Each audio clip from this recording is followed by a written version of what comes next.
السلام علیکم پیارے دوستو، میرا نام ہے ماجد اللہ اور آپ دیکھ رہے ہیں ماجد اللہ ٹی وی۔ پیارے دوستو، جیسا کہ پچھلی ویڈیو میں نے آپ سے کراچی کی بنیاد، کراچی کی آبادی شیئر کی اور کراچی کی حقیقت جو ہے وہ آپ سے شیئر کی، تو آج کی اس ویڈیو کا جو ٹاپک ہے وہ بھی کراچی کے ہی متعلق ہے کہ کراچی کی تاریخ کیا تھی، کراچی کب اور کیسے ترقی کرتا آ رہا ہے۔ تو شروع کرتے ہیں اپنی آج کی یہ ویڈیو۔ پیارے دوستو، قدیم یونانی کراچی کے موجودہ علاقہ سے مختلف ناموں سے واقف تھے۔ کروکولا، جہاں سکندر اعظم وادی سندھ میں اپنی مہم کے بعد اپنی فوج کے واپس باول روانگی کی تیاری کے لیے خیمہ زن ہوا۔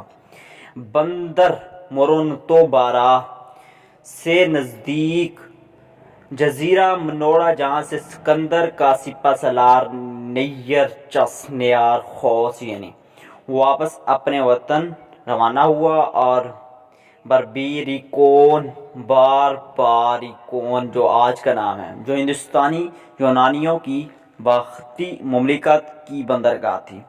اس کے علاوہ عرب اس علاقہ کو بندرگاہ دیبل کے نام سے جانتے تھے، جہاں سے محمد بن قاسم نے 712 میں اپنی فتوحات کا آغاز کیا۔ برطانوی تاریخ دان ایلیٹ کے مطابق موجودہ کراچی کے چند علاقے اور جزیرہ منوڑا دیبل میں شامل تھے۔ موجودہ نام کراچی سے پہلے کراچی کے مکران یعنی بلوچستان کے علاقے کولانچ کی ایک بلوچ مائی جو کولانچ سے ہجرت کر کے یہاں آباد ہوئی تھی کی نسبت سے مائی کولاچی کے نام سے جانا جاتا تھا، جس کی تمام تر آبادی بلوچ تھی۔ مائی کولاچی سے بعد میں کولاچی اور بگڑ کر انگریزوں کے دور میں کراچی ہو گئی۔ 1772 کو مائی کولاچی کو مستقل اور بحران کے ساتھ تجارت کرنے کے لیے بندرگاہ منتخب کیا گیا۔ اس کی وجہ سے یہ گاؤں تجارتی مرکز میں تبدیل ہونا شروع ہو گیا۔ یوں مائی کولاچی میں بلوچوں کے علاوہ ہمسایہ علاقوں کی کمیونٹی بھی بڑھتی تعداد میں بس گئی۔ بڑھتے ہوئے شہر کی حفاظت کے لیے شہر کی گرد فصیل بنائی گئی اور میں توپیں درآمد کر کے شہر کی فصیل پر نصب کی گئیں۔ تو فصیل میں دو در تھے۔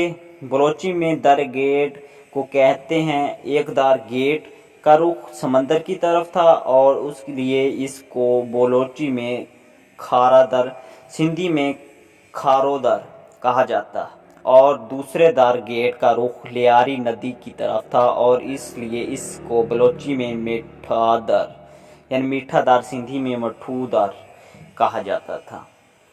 1795 تک کراچی خان قلات کی مملکت کا حصہ تھا۔ اس سال سندھ کے حکمرانوں اور خان قلات کے درمیان میں جنگ چھڑ گئی اور کراچی پر سندھ کی حکومت کا قبضہ ہو گیا۔ اس کے بعد شہر کی بندرگاہ کی کامیابی اور زیادہ بڑے ملک کی تجارت کا مرکز بن جانے کی وجہ سے کراچی کی آبادی میں اضافہ ہوا۔ اس ترقی نے جہاں ایک طرف کئی لوگوں کو کراچی کی طرف کھینچا، وہاں انگریزوں کی نگاہیں بھی اس شہر کی طرف کھینچ لیں۔ انگریزوں نے 3 فروری 1839 کو کراچی شہر پر حملہ کیا اور اس پر قبضہ کر لیا۔ 3 سال کے بعد شہر کو برطانوی ہندوستان کے ساتھ ملحق کر کے ایک ضلع کی حیثیت دے دی۔ انگریزوں نے کراچی کی قدرتی بندرگاہ کو دریائے سندھ کی وادی کا اہم تجارتی مرکز بنانے کے لیے شہر کی ترقی پر اہم نظر رکھی۔ برطانوی راج کے دوران میں کراچی کی آبادی اور بندرگاہ دونوں بہت تیزی سے بڑھے۔ 1857 عیسوی کی جنگ آزادی کے دوران میں کراچی میں 21ویں نیٹو انفینٹری نے 10 ستمبر کو مغل فرمانروا بہادر شاہ ظفر سے بیعت کر لی۔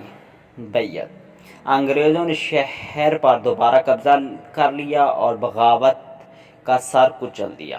1876 میں کراچی میں بانی پاکستان محمد علی جناح کی پیدائش ہوئی۔ اس وقت تک کراچی ایک ترقی یافتہ شہر کی صورت اختیار کر چکا تھا، جس کا انحصار شہر کے ریلوے اسٹیشن اور بندرگاہ پر تھا۔ اس دور کی اکثر عمارتوں کا فن تعمیر کلاسیکی برطانوی نوآبادیاتی تھا، جو برصغیر کے اکثر شہروں سے مختلف ہے۔ ان میں سے اکثر عمارتیں اب بھی موجود ہیں اور سیاحت کا مرکز بنتی ہیں۔ اسی دور میں کراچی ادبی، تعلیمی اور تہذیبی سرگرمیوں کا مرکز بھی بن رہا تھا۔ دوستو کراچی آہستہ آہستہ ایک بڑے بندرگاہ کے گرد ایک تجارتی مرکز بنتا گیا۔ 1880 کی دہائی میں ریل کی پٹڑی کے ذریعے کراچی کو باقی ہندوستان سے جوڑا گیا۔ پھر دوستو اسی طرح 1881 میں کراچی کی آبادی 73,500 تک، 1891 میں 1,05,199 اور 1901 میں 1,15,407 تک بڑھ گئی۔ 1899 میں کراچی مشرقی دنیا کا سب سے بڑا گندم کی درآمد کا مرکز تھا۔ جب 1911 میں برطانوی ہندوستان کا دارالحکومت دہلی بنا تو کراچی سے گزرنے والے مسافروں کی تعداد بڑھ گئی۔ 1936 میں جب سندھ کو صوبہ کی حیثیت دی گئی تو کراچی کو اس کا دارالحکومت منتخب کیا گیا۔ 1947 میں کراچی کو پاکستان کا دارالحکومت منتخب کیا گیا۔ اس وقت شہر کی آبادی صرف 4 لاکھ تھی۔ اپنی نئی حیثیت کی وجہ سے شہر کی آبادی میں کافی تیزی سے اضافہ ہوا اور شہر خطہ کا ایک مرکز بن گیا۔ پاکستان کا دارالحکومت کراچی میں راولپنڈی اور پھر اسلام آباد منتقل تو ہوا، لیکن کراچی اب بھی پاکستان کا سب سے بڑا شہر اور صنعتی و تجارتی مرکز ہے۔ کراچی 1980 اور 1990 کی دہائیوں میں تشدد، سیاسی اور سماجی ہنگامی آرائیں اور دہشت گردی کا شکار بنا رہا۔ موجودہ دہائی میں کراچی میں امن عامہ کی صورتحال کافی بہتر ہوئی ہے اور اس کی وجہ سے شہر میں بہت ترقی ہوئی۔ ابھی کراچی میں ترقیاتی کام بہت تیزی سے جاری ہیں۔ اس کے ساتھ ساتھ کراچی ایک عالمی مرکز کی شکل میں ابھر رہا ہے۔ پیارے دوستو، آج کی ویڈیو میں یہ تھی آپ کے لیے معلومات۔ میں امید کرتا ہوں میری ویڈیو آپ کو پسند آئی ہوگی۔ پسند آئی ہے تو لائک کر دیں، چینل پہ نیو ہے تو سبسکرائب کر دیں، ساتھ دی گئی بیل آئیکن کو پریس کر کے آل پہ کلک کر دیں تاکہ میری آئندہ سے ہر آنے والی ویڈیو کا نوٹیفیکیشن آپ کو مل سکے۔ تو ملتے ہیں نیکسٹ ویڈیو میں، تب تک کے لیے اللہ حافظ۔